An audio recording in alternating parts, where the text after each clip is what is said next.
Greetings, I am Lies. And I am Scandal. And let's review a game together. Yes. Alright, so today we are going to be talking about My Mystic Dragons by Genius Games. Yep. Which we have just finished playing. Yes. It took us like 74 episodes or something like that. God. Okay, so It took us a lot. Let's just put it that way. It was a lot. Anyway, so we're just going to be talking about our general thoughts on the game, and we're going to start out with the graphics. Yes. Okay, so I would say for the quality of the game, generally good. Like, the characters don't look bad. No, not at all. The art was very clean as far as, like, the character design visuals were concerned. Yes. None of them I found to be personally really appealing. I found them to be a little bit bland. They didn't really stand out too much from each other. There wasn't enough to differentiate them in my mind. It's kind of that thing that I actually have problems with in regards to anime now that I've been exposed to it for so many years, which is not to say that I'm ancient, but it's also just like they all have very strong same face. And there's also a lot of stuff where a lot of it is like, oh no, I'm desperately trying to make the characters different by changing up their hair and changing up their clothes. Yeah. And that's it. You don't have anything like different skin tones. You don't have anything like different potential like ethnic backgrounds in regards to even just their clothing styles. They all seem fairly similar and linear in that way, so they got kind of boring to me. Which is not to say that they're bad, but the backgrounds were like atrocious compared to a lot of the character designs. Though I will say that one random character design, by the way, of the person who was in the wedding parlor for the dresses was wild. That was hilarious. Okay, so my friend covered the characters pretty good. Like, I liked their costume designs, but I wish there was any variation at all, ever. Yes. Like, they never changed clothes. The only thing that ever happened was Dylan took off his shirt once, and it wasn't even like layers or anything. And there were opportunities where they totally could have worn things different because they went to events, they went to activities. There was one where Phoenix actually took off his necklace and gave it to us, and the necklace didn't go away in the sprite. So yeah. we kind of teased about that one. But as far as the backgrounds in general, there was a huge diversity of backgrounds. I'll give them points for that. There were a lot of different locations, like so many. But the backgrounds didn't always seem to make sense. Nope. At all. Like, the hotel room was freaking hilarious. And also, like, the house, the primary house where your protagonist lives, it is impossible for us to tell the architecture. Like, we're like, it looks like it both is an apartment building with multiple, like, keyed entryway doors, and also is just like a 2-bedroom, like condo, and also is a full-size suburban house all at once. It is a vortex. Yes, did not get it at all. It was difficult to tell from where is point A to point B, and also the kitchen was kind of confusing. Like, just all of it was really kind of confusing. It didn't match very well at all. It was impressive. So I would tend to say for a free app game, it wasn't bad, and for other games compared to this one, it did have a lot of backgrounds, but they weren't always great backgrounds. And while the primary character design isn't bad at all, and they had a lot of designed characters in there. Yeah, they did. They had a good amount of actually like fully like visualized characters. They did some shadow characters, if you're familiar with the convention, but they did a lot of them that are actually fully fleshed out. Yep. But I wish they would have had any more variation either in poses or in clothing on the ones you see all the time. We made a bunch of jokes about the dragons wearing the exact same clothes all the time. Yes. Every single day. Yes. So, music and sound. Yes, absolutely. We thought that the fun sound effects were like, they were literally that. They were kind of fun. But the thing is that they were pretty limited. When they would actually pop up, like the knocking on the door was a lot of fun. The ding dong was really nice. Those were really fun little things to sort of bring you in. But again, they were pretty limited. In regards to the music themselves, it really was neat as well. Like, some of it was just hysterical, but a lot of it really didn't always fit. And sometimes it just kept going and it was a little bizarre, but oh my god. So they use the Hall of the Mountain King whenever they're just doing like intense, like just dragons are here, and it was so much fun. And we just were laughing all the time about where they decided to put music and didn't decide to put music, and the consistent like in the living room or like throughout the house scene elevator music. It just felt so much like this was just being piped in, like public venue style. Like Grandpa was just, oh yes, I just always have this tiny little music playing in the background.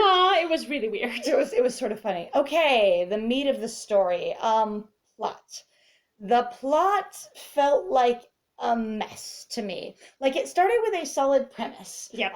Conceptually, you had this young aspiring writer who was just turning 21, sort of just starting to feel her way out in the world. And you really do start in this like writing contest where she's gone out in the world, she's gotten enough of a name for herself on her online writing career to actually enter in this contest and be like in the place running. Right. And then, she starts to meet these dragons, and then it kind of goes off the rails, in my opinion, where as soon as all of your love interests are introduced, it just turns into like drama of the week really, really hard.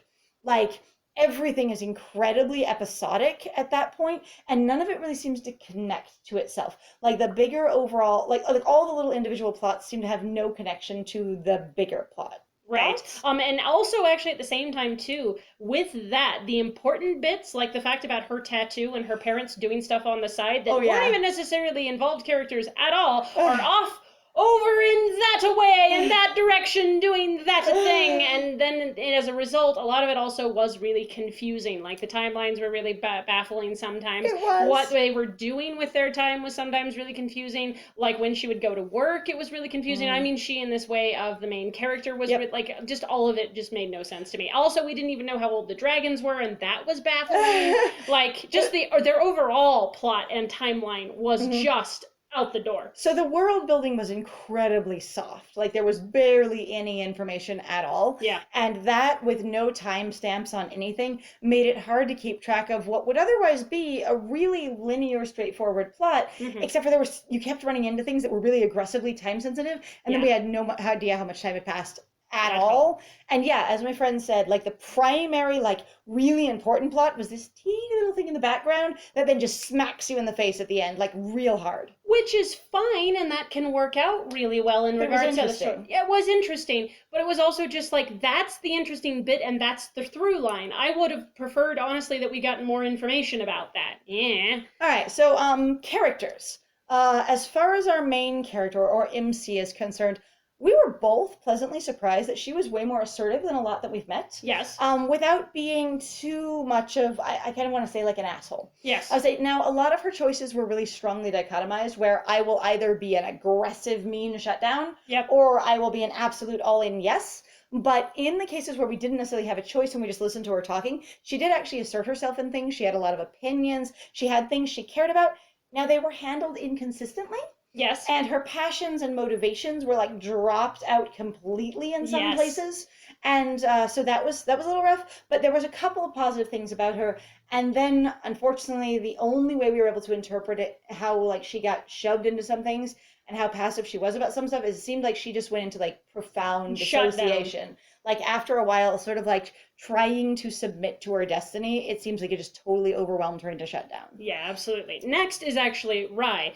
So we thought that he actually started out pretty good, and then he got a little bizarre in Cowboy. And honestly, he felt pretty inconstant and non-committal past a point. It was really like mostly about him. He was very self-obsessed and very focused on his own experiences, which is fine.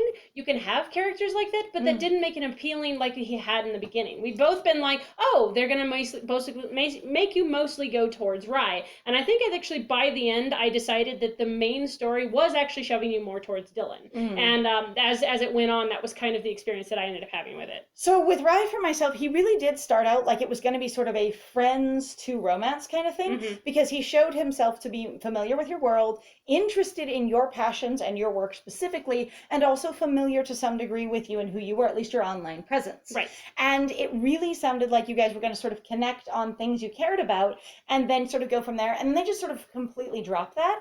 Yeah. And it was so disappointing. Weird. And then when they bring it back in that sort of creepy, weird kind of way. Yeah. I've connected to you in, anyways, it got a little awkward. Little much. So Dylan. Oh boy. Dylan was interesting at first in this very formal, very contained and, like kind of way. And then we got really frustrated here and there with how he was often presented as the butt of a joke. Yes. Like really aggressively, how formal and contained he was, how serious and professional was just used to basically knock his feet out from under him with awkwardness constantly. Right. And that felt very, very strange. But also once you really get to know who he is and what his motivations are, he turns into a walking contradiction.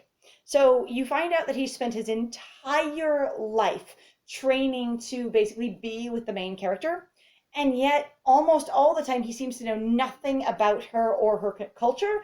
And so those two things are diametrically opposed, and makes him feel, even while his presence on screen is good and his dialogue is often very solid, high level of comportment. Yep. Yeah, he really does. He has great like composure and like presence. Yep. He's, as a character structure, he makes no sense. He was so paradoxical, honestly. There was a thing of where they talked about, oh, he should know everything about the MC, but then he knew absolutely nothing about the MC, which was incredibly freaking frustrating. Of being like, you've got to make some assumptions here. You cannot just be like, oh, I know everything, and then I know nothing. I just and they really used it like sort of one of those catalysts for like problem of the week kind of format. Yeah. They used him for that quite a bit. Phoenix, honestly, I liked quite a bit. His character was relatively simple compared to the other ones. He had no internal drama and no internal conflict. Like, we kept waiting for where's his conflict, and he literally is pretty balanced, doesn't really have one. He also didn't really have a lot of external conflict, too. He seemed to mostly have external conflict in relation to actually Rye and Dylan more than the other characters at all, which was really interesting. Actually, just their dynamic overall was really just like them controlling Phoenix for reasons that I didn't quite get. Like, I got that they were trying to make him the more aggressive, confident, sexual male character kind of type. But I didn't really appreciate that very much, because in some ways, again, like my friend says, it's very simplistic. Right. So Phoenix, while I had a blast playing him, and I think my friend honestly had a good time playing everything in Cowboy and trying to be as serious and mature and respectful as possible, because they took on the other two. My friend, I gotta tell you guys, to me, has the real MVP here playing Phoenix for me. You guys are totally welcome to have your own opinions, but I thought my friend did a really good job with the minimal, and I'm not kidding, Phoenix really did have a minimal amount of information, minimal amount of background, did better certainly than I did in regards to the material that we were handed. So technically, like, the least amount of world building and background belongs to Phoenix, because the other two, you learn that they had parents, you learn that they were raised a certain way, you learn they have conflicts with their world and everything. You learn nothing about Phoenix or his world at all. We put in so much headcanon world building, it's ridiculous to go, he really had nothing there at all. He never even talked about his own kingdom or experience or anything. So that was a little strange. And then they had a problem with him about halfway through the game. I consider it a problem, where his language dynamically shifted. Yes. To be way more directly like offensive flirty. Explicit, there we go. But also framed as being offensive explicit. Yes. And it was sudden, with no explanation, and it felt very off. Like, the first time it happened, we thought it was a mistake. It was so jarring. Yes. We're like, what even is this? It felt like it was a dream sequence. Yes. So I feel like his character wasn't written, even for the small amount of what they wanted to go for, very stable in that way. All right. Next, for additional characters in the story, because your primary focus is yourself and the love interests. Right. Again, there was a very large cast. We're going to cover the most prominent ones. Right. So next we have, honestly, is going to be Corey.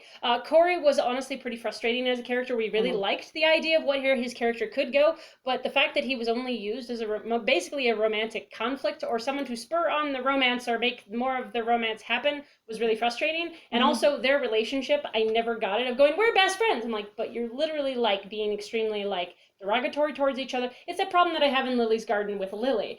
Lily's just like basically really aggressive towards the other male character, and for the most part, your main character doesn't really seem to like Corey very much, and I don't understand then why they're even friends. So I have that frustration with Corey, where he's put in as, the best friend. And ostensibly, the main character has other friends, but he, gets an illustration, is on screen frequently. And they really did miss out, in my opinion, where they basically only used him plot-wise to just spark romantic conflict and to be there for the angst, if you will. The angst of it all.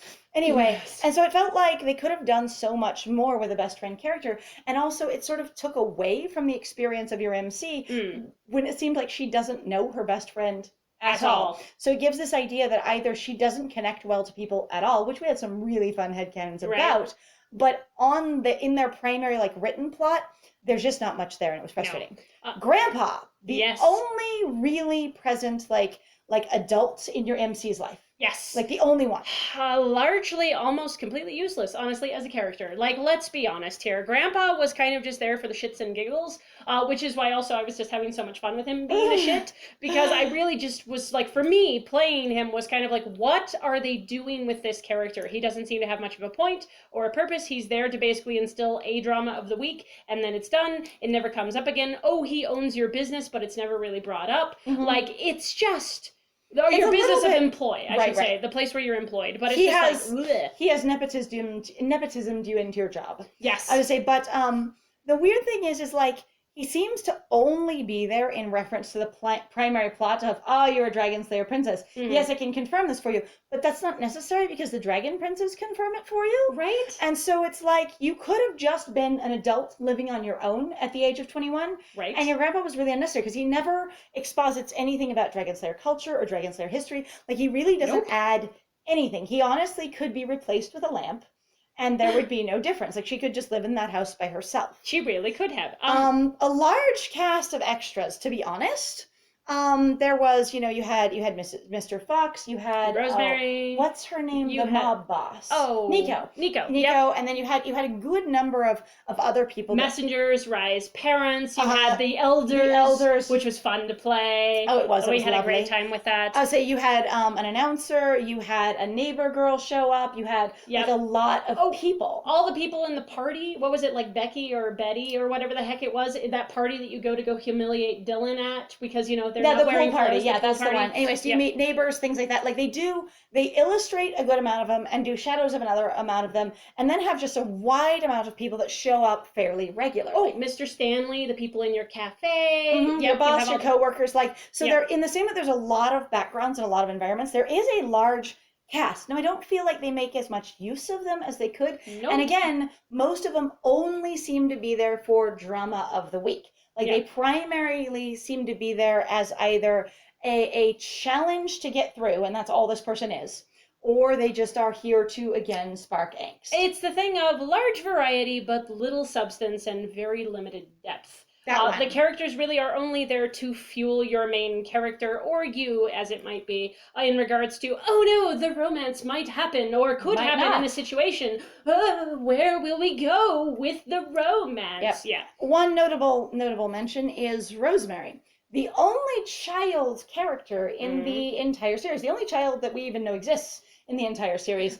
And she is so complicatedly like presented in her experience. Like we really had to work hard to try and interpret her, because what it mostly looks like is that she's badly written, that she looks very much like an 8 to 10-year-old and is written like a 3-year-old. Yes. And that's just very interesting for us.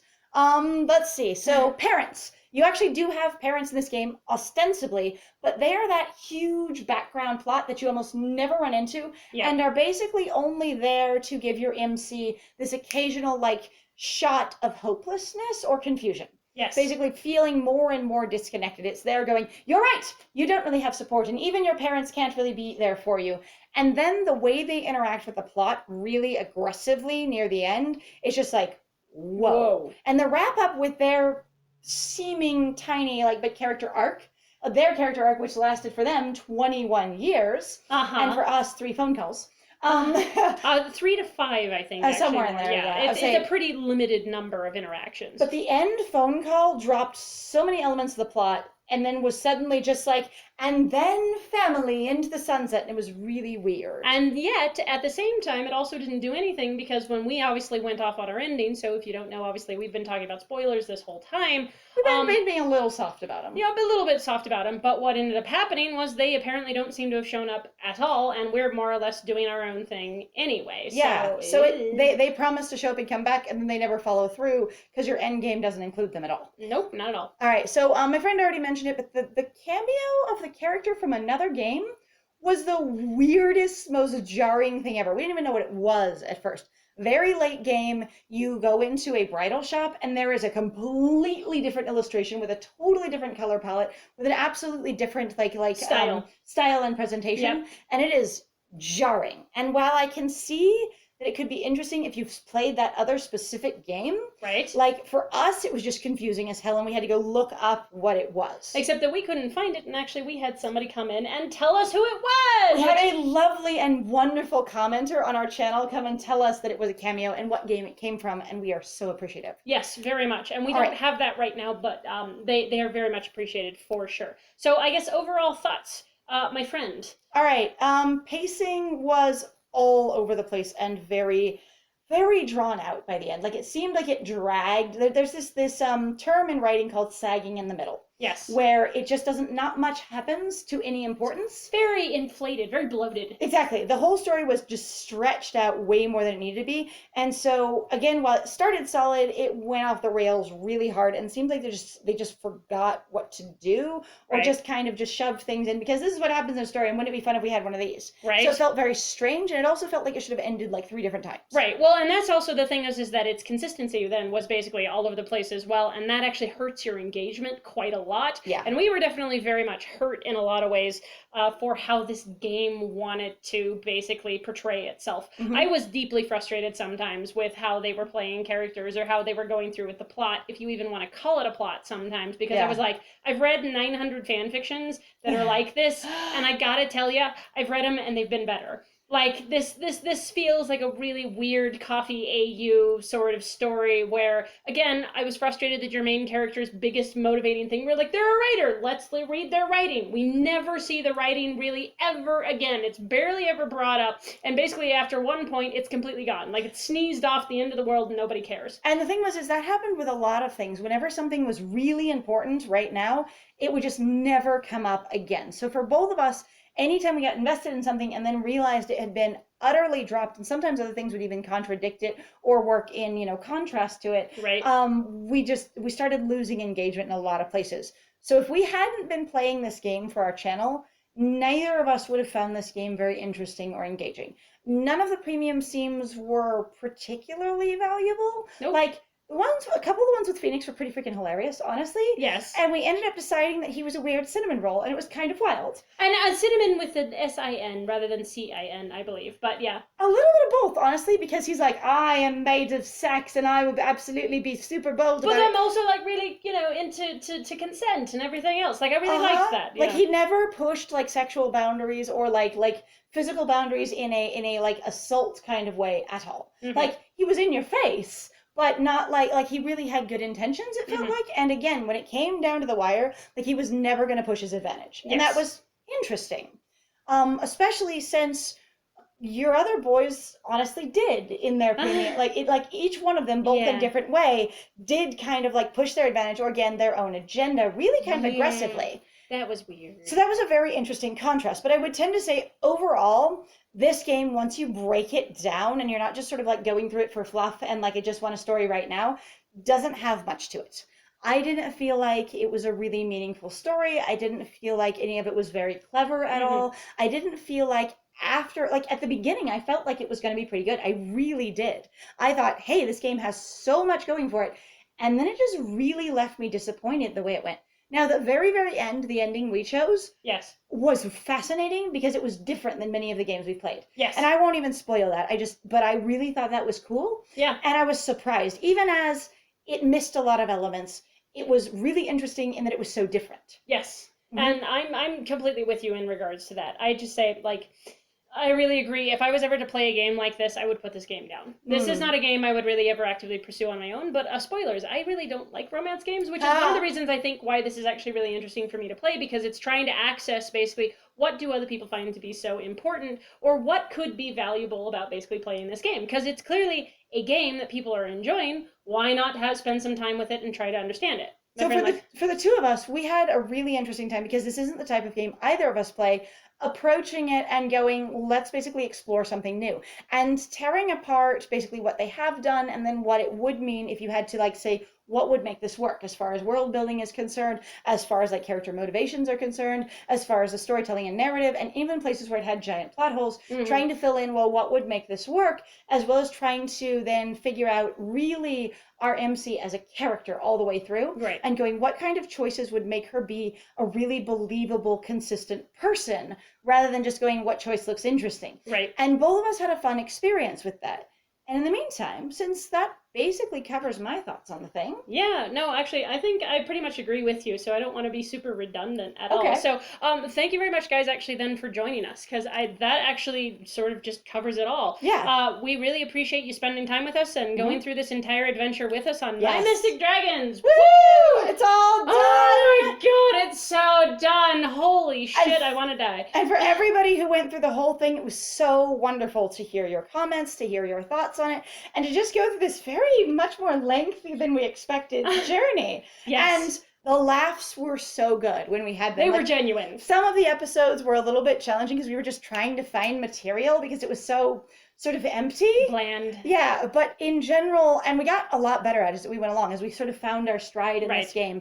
And it was just really cool to go along and do that with you. Yes. And if you're here at this review and you haven't seen our playthrough, we would love it if you would go check it out. Right. Because honestly, if any of our thoughts here really appealed to you, you might like to go get context for them in that playthrough. Yes, because we're trying not to spoil a lot. We've spoiled a little bit for sure, but we haven't really gone through all of it, and that's okay. Like that's not the point of this, is to spoil everything. We kind of want people to go check it out, you know, and see what they think. Yeah. Because we do still like hearing from people. So, yes, absolutely. If you guys do like what we think, please feel free to like, comment, feel free to subscribe. Please also feel free to share our videos with people that you think might actually enjoy them, or might get something out of them, or might start a conversation with you, because that's what we're here for. We're here for conversation. We're here for mindfulness. We're here to understand and comprehend our world a little bit better. And the only way we can do that is basically by talking to each other, as far as we understand. So other than that, if you'd also like to support us, please feel free to go check out our Ko-Fi or our Patreon. We've got some links in the description down below. You can support us. You can sponsor us actually to play our next game, which would be super cool. Or, you know, continue like helping us or sponsoring us in regards to some of our games that we're currently running. Yep. Or actually just go donate to our Ko-Fi or our Patreon, honestly, if you just want to tell us that we're awesome and we're neat. And we appreciate that kind of support. Other than that, though, I have been Scandal. And honestly, Genius Games purports to want to make the world a better place with their games. So this kind of analysis and mindfulness, I think, is really appropriate, even in light of this being a ostensibly fluffy dating game. And I have been Liz. And it was great playing with you. Bye!